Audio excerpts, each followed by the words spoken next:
regard, but I think the weak link here for this composition is the Viego, because it's not going to be able to have consistent poke setups necessarily. It's more of a hard engage composition where you have the Sylas. You know, Gory can go in, look for those executes, and then Duckdom's going to have a little bit of power, obviously, with his ultimate, and then a little bit of front to back if the fight goes longer.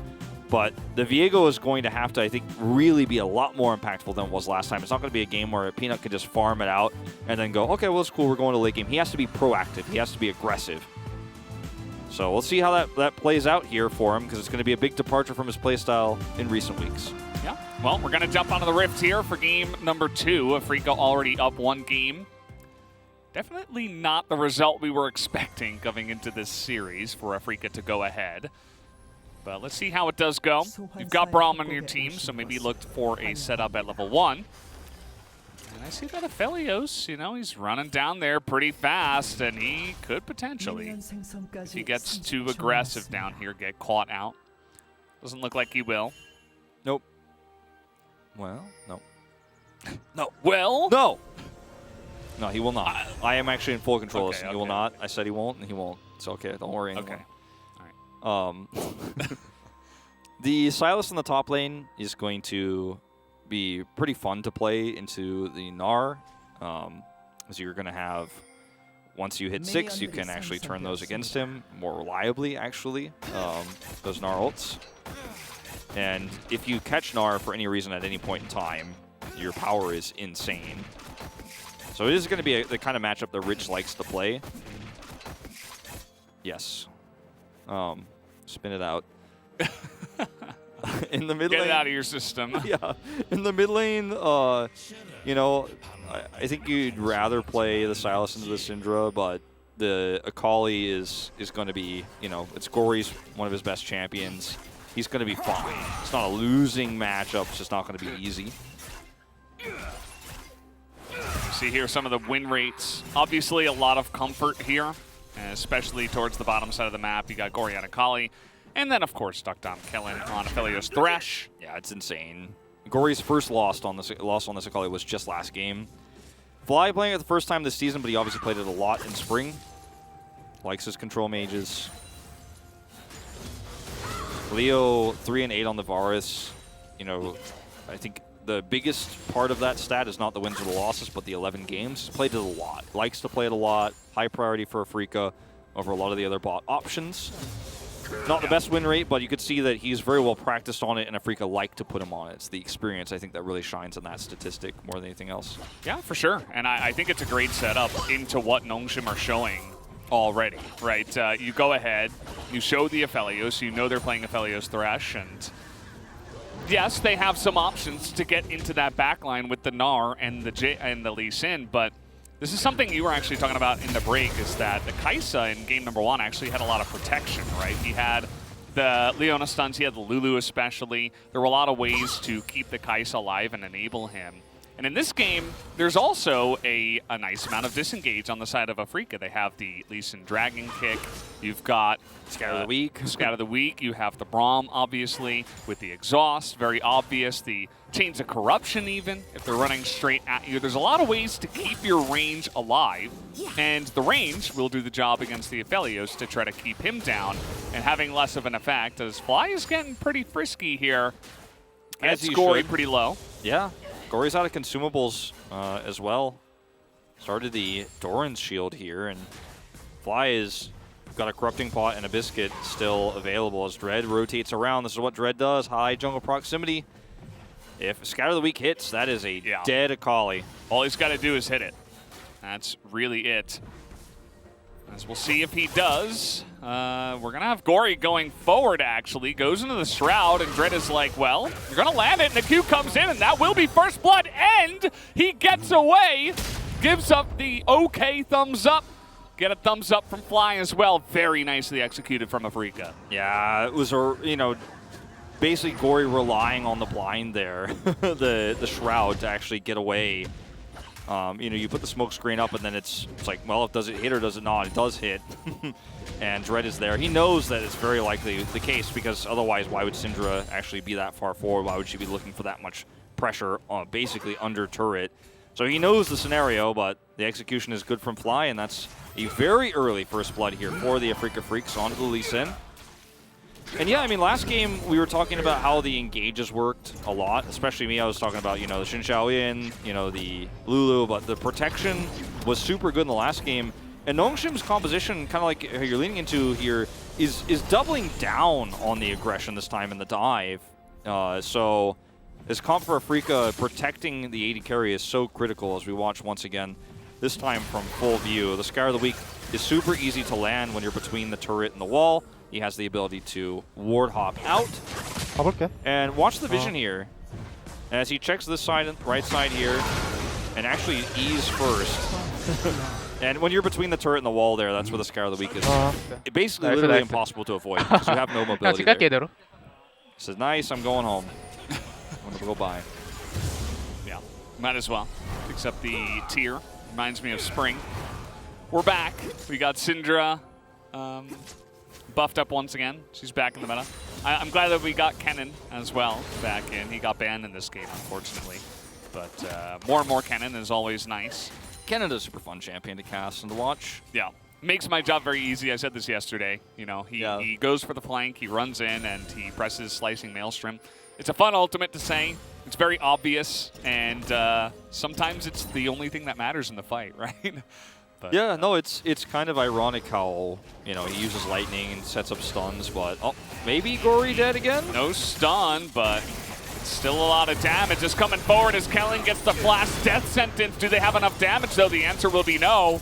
As Leo will trade it back pretty nicely, and the Braum stays alive, and Gory just cannot find any luck in either of these games. Yeah, again, neither of these matchups are amazing into the Syndra, but the Akali one, you're under threat of death if you end up getting caught by too much damage. And this is where, you know, even though it's not a massive change, as Atlas and I were talking about on day one of this, the Q mana cost buff just means that Fly can continue to abuse you. You can actually have more opportunities to hit Q in lane. And this is part of the reason why Syndra is coming back, is because if you have more chances, just by manner of statistics, you know, you're going to have more opportunities to actually end up chunking someone down in a matchup like this, the early game for Akali.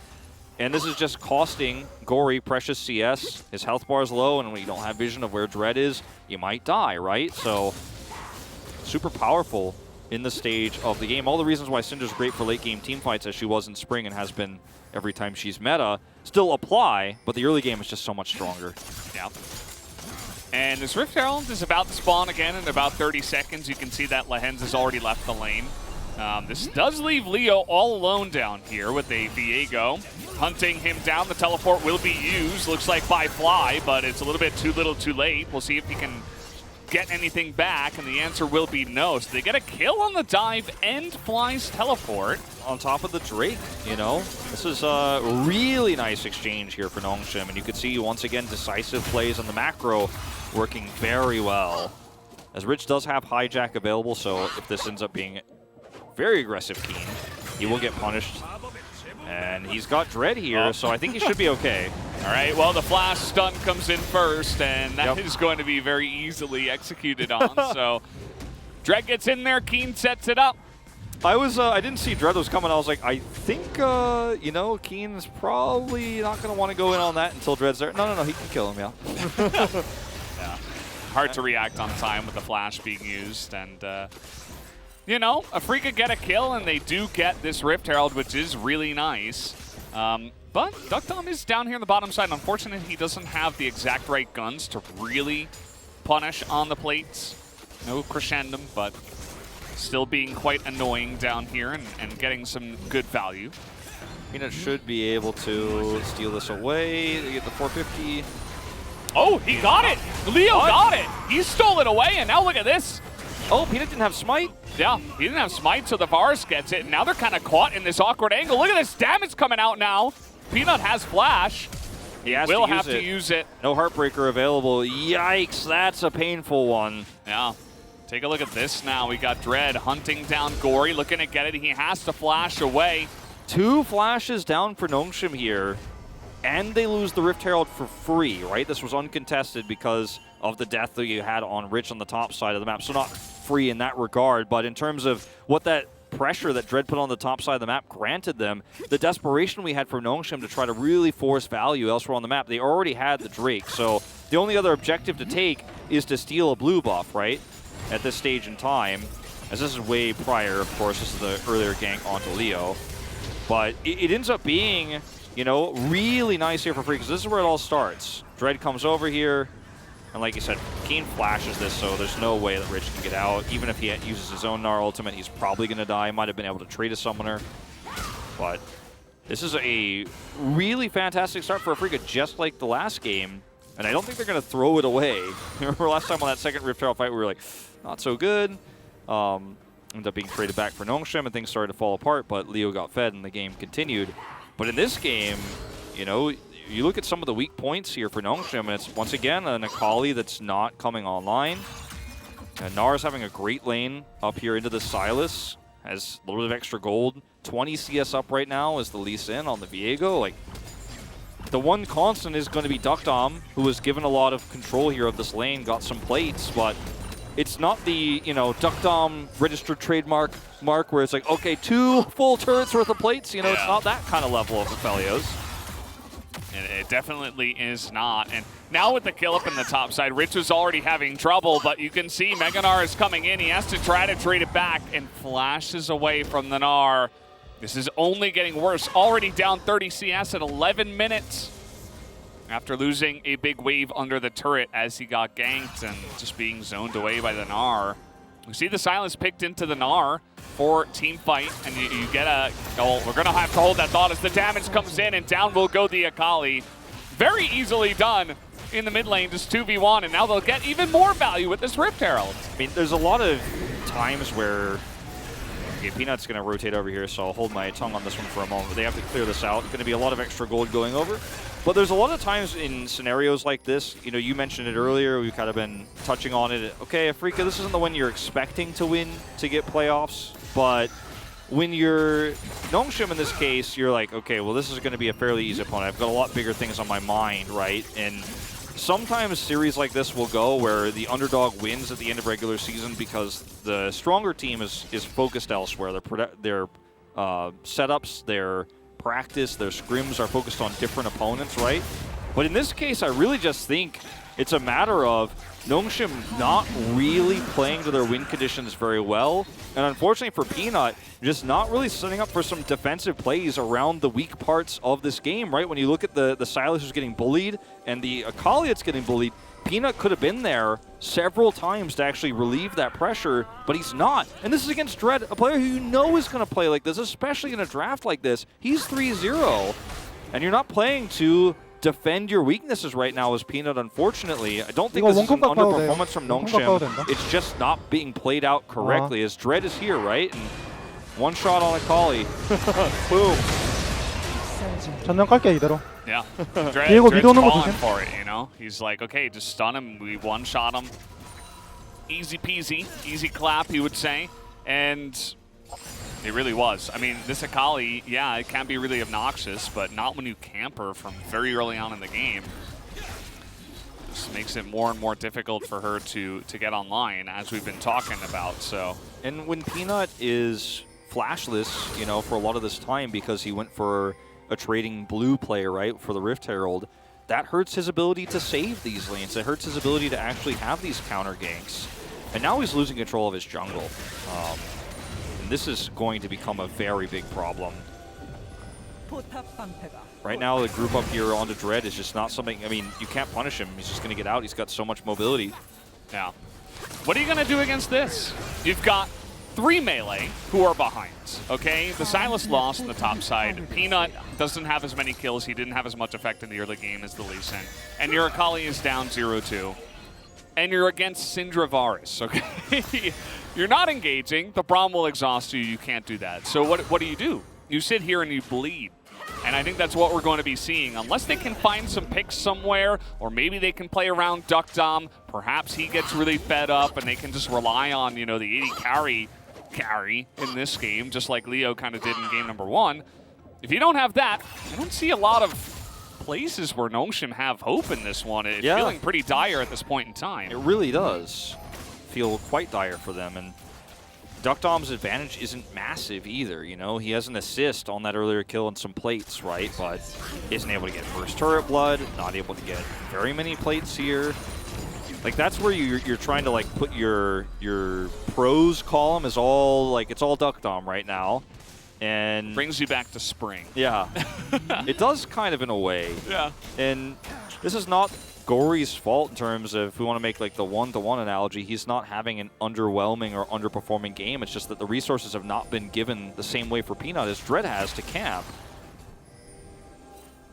So we are going to see second Rift Heralds up. They're grouped up right now to look for a pick, potentially. Yeah. And it's Infernal Soul again. Nongshim did do a good job of getting the first couple of Drakes, but I think they can feel that that Infernal Soul slipping out of their fingers. Yeah, I mean, sure, you got 2 plates as a Felios, but 5 in the whole turret for Fly. Keen going to get 4 in the whole turret. First turret blood to Fly, of course, and the whole of Afrika as well. Like, these are massive advantages. You know, it's a 3-to-1 kill game, but the macro lead here is T1-esque right now with 5,000 gold. The lead with how much Dread has done in this game. And it doesn't get easier because, like you said, there's so many counter options to the ganks. You can kick away, you can scatter the weak, you have Cleanse as Leo, you've got Exhaust as Lehens. You have range on DuckDom. Yeah. He's not like 4-item Aphelios where he hits his Q on Calibra and then he one-shots somebody. Like, we're very far away from that, and Syndra and Varus are already going to be online with less items than Aphelios, so you're really struggling from behind. How do you get health bars low for the Viego? Viego has to be more of an engaged champion, and what did we say from the draft? I mean, one of the things I was pointing out was, so we get a second Rift Herald here for Dread, one of the things I was pointing out is Peanut is going to have so much power in this game. He's going to have to make a huge impact, and that needed to be not on the bottom side, but actually to help defend Rich and Gory in this game. And because he was unable to do so, not only is he behind, but his laners aren't going to be able to set up for him to get those health bars low for the resets to come through. He's actually going to have to be going into stun. He's going to have to be all-inning with them. It's not going to be the type of Viego we saw played just previously, you know, where you're like, okay, DuckDom put everyone down to 1/3 health. It's easy resets time. Not going to be the case here. Okay, well, Peanut goes face-to-face with the Mega Gnar. So you can see he's really got to be careful of that, and take a look at what's happening. Afrika's like, no, we have vision. They're all on the bottom side of the map. Just push mid. And what are you going to do? Okay, go for the Infernal. You're going to lose your inhibitor. Yeah, I mean, the thing is, I don't think you even necessarily get this Drake either. Dread and Keen are here. Yeah. Although it will have to be a steal. This is a little bit slow from Afrika. So I thought they'd just drop the Rift Herald. They're trying to turn now, but it's not quite going to miss. They're trying to just zone them away as they will take down the enemy jungler. That is 1 win, and now DuckDom does have a lot of room. And here come the Heartbreakers. Nongshim found a way to take the fight, and the Drake is still alive. Not quite able to pick up the other kills here, but Afrika got themselves into a pretty rough spot, and DuckDom and Rich or rather Peanut were able to pick up a lot of value there. They're going to get this Infernal Drake as well. Yeah, so Infernal Drake, which is Infernal Soul here for Nongshim, is one way right back into this game when you do, you know, end up having a fight as successful as this one. Now, the team fight wasn't a fair fight because, of course, Afrika were coming in fragmented. So the phalanx kind of setup that you need to make sure that you have all that disconnect and disengage doesn't work when you come into a fight like this, where you're kind of face planting Dread in, right? And the front to back here for Nongshim is incredible when Keen doesn't have a Gnar bar. Leo is then collapsed on. The turn is so easy for Nongshim when you use all of your mobility and engage options aggressively rather than defensively when you're the ones trying to desperately steal a Drake. I think, like you said, it needed to be faster here for Afrika, or they should have just been more decisive on pushing the inhibitor. That kind of took 2 half measures there, and 2 halves don't always add up to a whole. This is a pretty nice win for Nongshim because they don't lose their inhibitor, they don't even lose their inhibitor turret, and the Soul is going to be one way they can easily jump right back into the action here. They will have to take that in 4 minutes' time, but this is the first great step. Yeah, definitely a big win for Nongshim here. Peanut and Gory, the 2 melee champions from behind, desperately trying to stop the siege. This is what this looks like as DuckDom gets over. He's essentially going to be the one guy that can do that. And you can see Afrika, they're like, no, it doesn't matter. It's fine. We have Syndra, we have Varus, we can sit here, we can siege you. be very annoying. This is one thing you can do with this comp of Afrika, even when there's no objectives on the map. So much power with the Syndra, it's insane. Duckdom's a half health.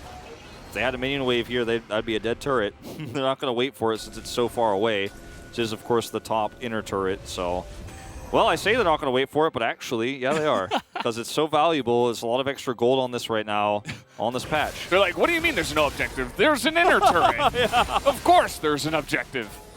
Inner turrets, of course, a couple of patches ago got buffed for some extra gold.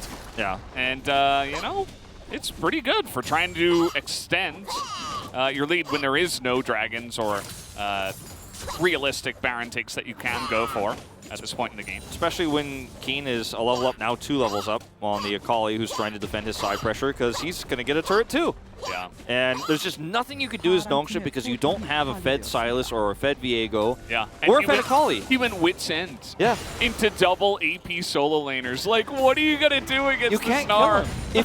If you had a Fed Akali or a Fed Silas or, you know, a Fed Viego. Viego's fairly fed in this game, but, you know, he's of the 3, like, the least likely candidate.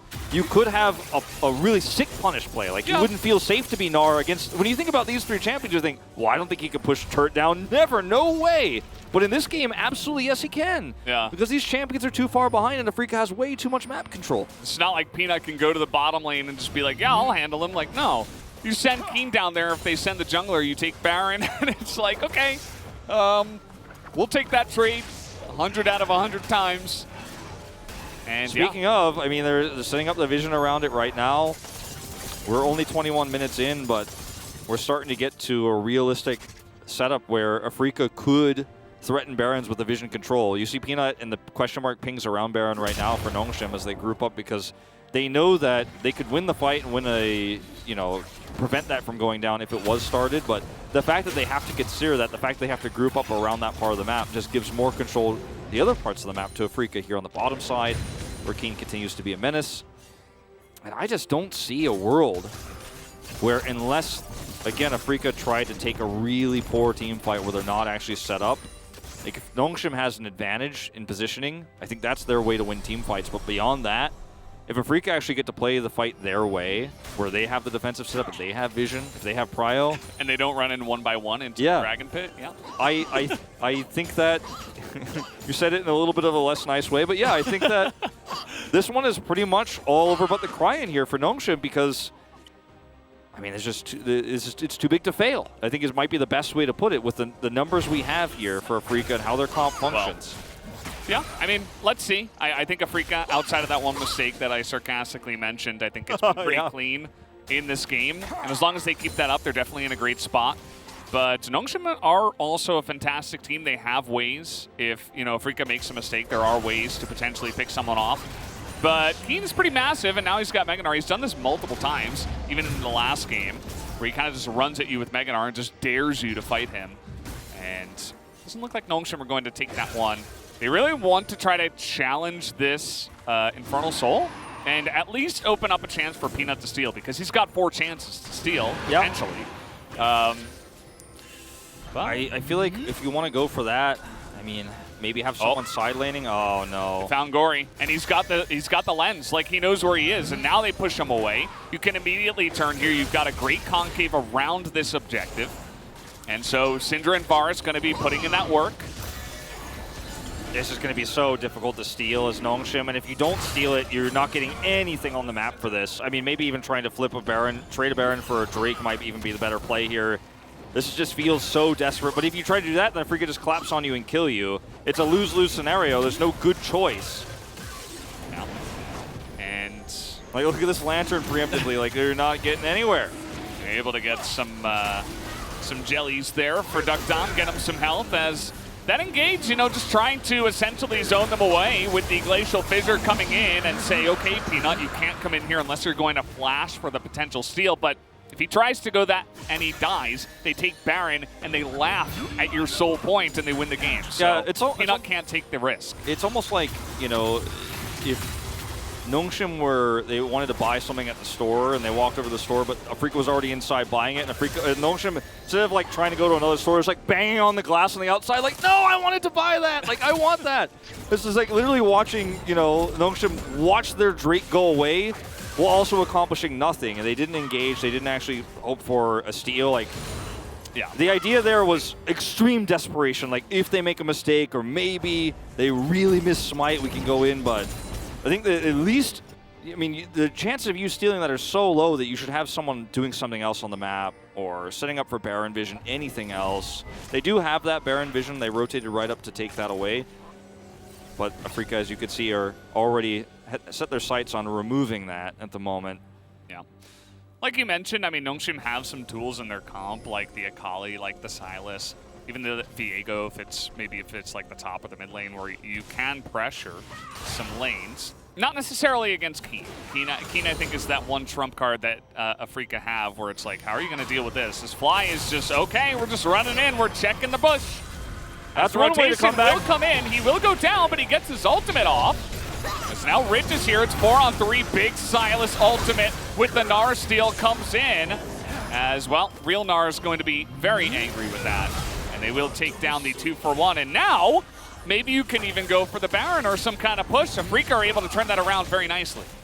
That was an unintentional bait, so to speak, from Fly. Face checks the bush there. Calculated. Punishes there. Calculated, sure, that's what they always say. And you know what? It's a net worth here for Afrika Freaks, who don't feel that without the Syndra here to prevent the contest, that they can start the Baron.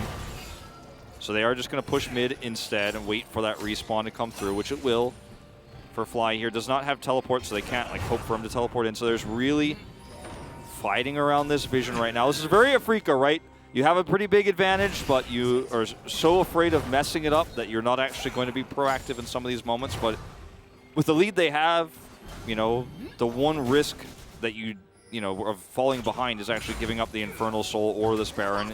You end up messing it up. So the choice to not do it is sometimes the safest. Yeah, and okay, they're going to get the slow and force the flash out of Rich.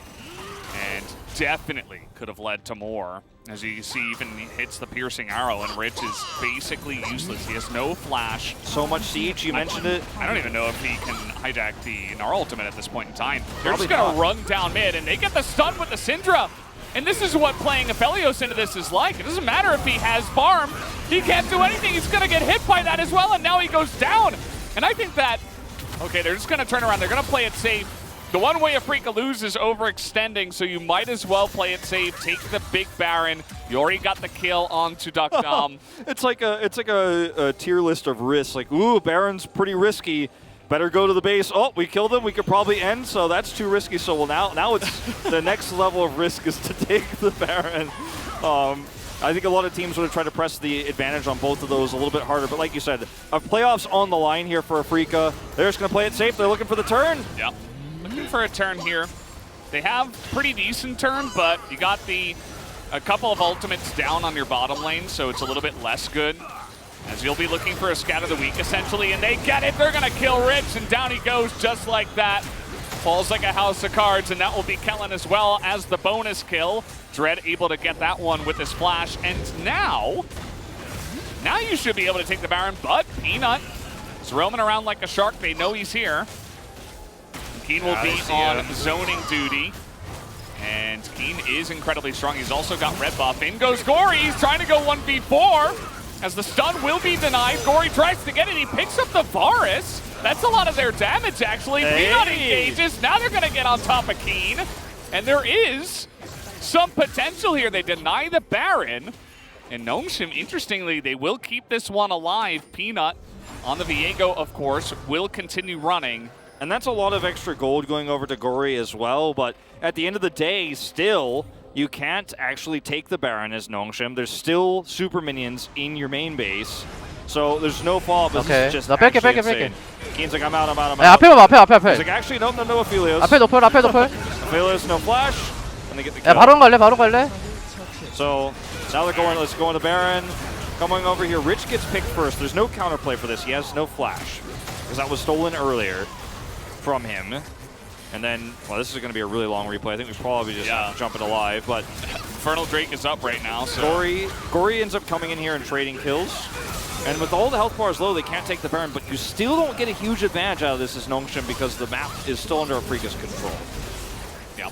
Afrika's still very much in the lead. Yeah, absolutely. But, you know, denying the Baron is like, okay, well, we're still hanging on the cliff by a couple of fingers instead of, you know, falling off of it. As Afrika now with Syndra and Varus, and even, I mean, you look at Keen and Dread, they're going to even enjoy these 2 Infernal Drakes as well. They have the very big lead. Take a look at Dread, he just finished GA. Yeah, at this point in time, already 3 items completed. It's insane how powerful Dread has been this game, and he started it off with extremely proactive play and capping of the mid and top lane. The solo lanes here for Nongshim were untouched because Peanut was giving all the resources to Duckdom's Aphelios, which unfortunately has had a very low impact on the game because he needed the Sylas and the Akali to actually frontline for him to actually do consistent damage. Yes, alone Aphelios can do a lot. His ultimate is very powerful, can set up for some engages himself, but when you don't have either an Akali or a Sylas in this comp to help you work for that damage, to help you front to back, like, that's all you really have is your ultimate. And if you get picked, as we have seen, unfortunately the fight doesn't go your way. It's just never going to go your way. Rich does have his flash coming back online now. That's going to give him a little bit more power to actually look for some nice engages, but I mean, Afrika are playing this game not to lose, and even though it might seem a little bit Resident Sleeper to those at home, how Afrika are not taking any chances, when you consider the stakes here, I mean, can you blame them? No. I mean, this is for playoffs, and it's a big win. That should instill a ton of confidence. Dread was very close to getting the death sentence there. And this is not a comeback comp for Nongshim, unless, you know, Gory suddenly pops off. I mean, he's the one champion I think that could really start to come back in this game and start carrying, because the Sylas, he can, but it's late game already. The Aphelios is already kind of maxed out, right? So playing this out, there's no vision whatsoever for Nongshim. You get the 3-person squad of siege and disengage and damage, and you basically say you can't come at us, but they turn onto the Baron, and here comes Peanut. He's not going to go for it. Probably the right maneuver. Again, you don't want to just give away your life there. They can push in with the Baron if you don't get the steal, and so that will be Afrika with a nice Baron setup. They do pull the trigger on that one. The inhibitor will respawn as they get Baron and reset here, so that's going to be a big boon for Nongshim. No more super minions coming down the mid lane.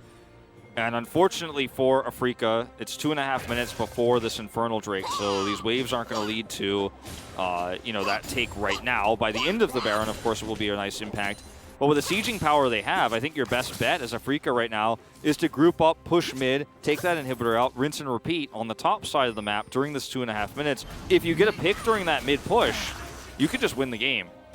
And again, they're playing this very passively because, you know, playoff conditions, etc., but also Nongshim's comp isn't just going to get better 쳐보는 거 어때? 이거 아예 나랑 리신만 하자. 나랑 리신만. Shouting out this team fight. Let's rotate over. Yeah, he's like, me and Lee Sin, let's just go in to the Baron, and the rest of you guys can zone them away. And that's exactly what they did. And now the push will come in with that Baron buff. And, I mean, we've said it so many times, but as Nongshim, you're basically just relying on Duckdom to do the majority of your wave clear. As you can see, Peanut is hanging around. The Glacial Fissure is down. It's going to allow them, but they have to engage. Do Nongshim, the death sentence does land, and now you've gotten engaged on a Leo. You will take him down, as Fly is still alive here, and a big Gnar ultimate comes in from Keen to shut everybody down. Duckdom's still alive, but Keen is an 80 carry as well, apparently. Just goes in there, picks up a massive ultimate, and saves this team fight. As Gory's still alive, gonna land that Shuriken.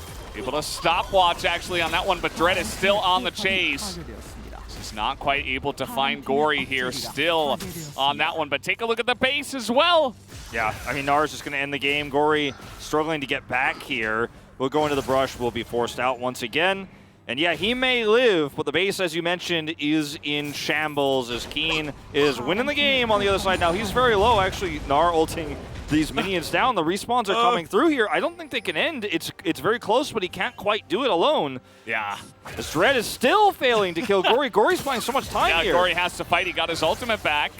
Miss on the Q, and you know, I think Gory might have been actually able to kill him. But with Dragon Kick available, there's always that, you know, there's very low cooldowns there on the Lee Sin, so you got to be careful. Just wants to stay alive. Plus the GA that he has means that, you know, if you end up getting really low, you're just just going to be getting a GA. You're not going to be getting a kill as you have to leave. As you're watching this fight unfold, and it's a very nice engage from Nongshim. I mean, it's the best fight you could ever hope for, but there's just too much disengage here, right? There's too much CC, and unfortunately, once your front line is dead, you can't do anything.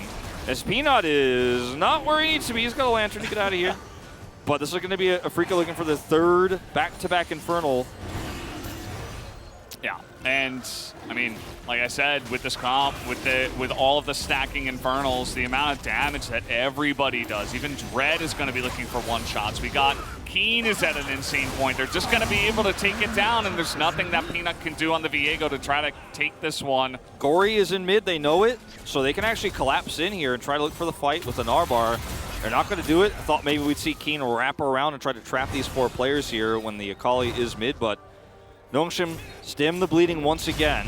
Dang, well, he's doing it now. You know, look at the amount of damage that he does. He's got to be a little bit careful as the counter Gnar ultimate does come in. Dread is incredibly tanky, though. He's going to find Duck in the back line, but maybe a little bit too much here. Nope, he will survive, and they get Gory on the back line as well. Dread is unkillable for Nongshim at this point in time. I don't think that was the best way that could have been played out for Freaka, but with the advantages that they have, you can make plays like this. You could be aggressive. They're calling a little bit late on when to go in for the Gnar there. They don't trap them. They don't prevent them from retreating, but they do go in, knowing that Dread can put that much pressure on Duckdom. And with the amount of mid-pressure they have there, again, with Super Minions crashing through, they're going to look for a second inhibitor here. If they get a single pick, it's going to be the push to end. In fact, even without it, there's a lot of threatening that they could do here. Yeah, you just keep them at range. You wait until you have Narbar again. If you want to pull the trigger, you can. Freaka are just so far ahead at this point. Triple Infernal and 11,000 gold. You're running straight into Mega Gnar here. As Leo is pretty low, Keen is still going to jump forward, even with the low health bars, as Peanut is not quite able to get the job done on the backside. As you see the respawn here of Gory, he's their only hope, and he picks up 2. He will go down in the end, though, and this is going to be the huge upset of Freaka. Takes the 2-0 over Nongshim tonight.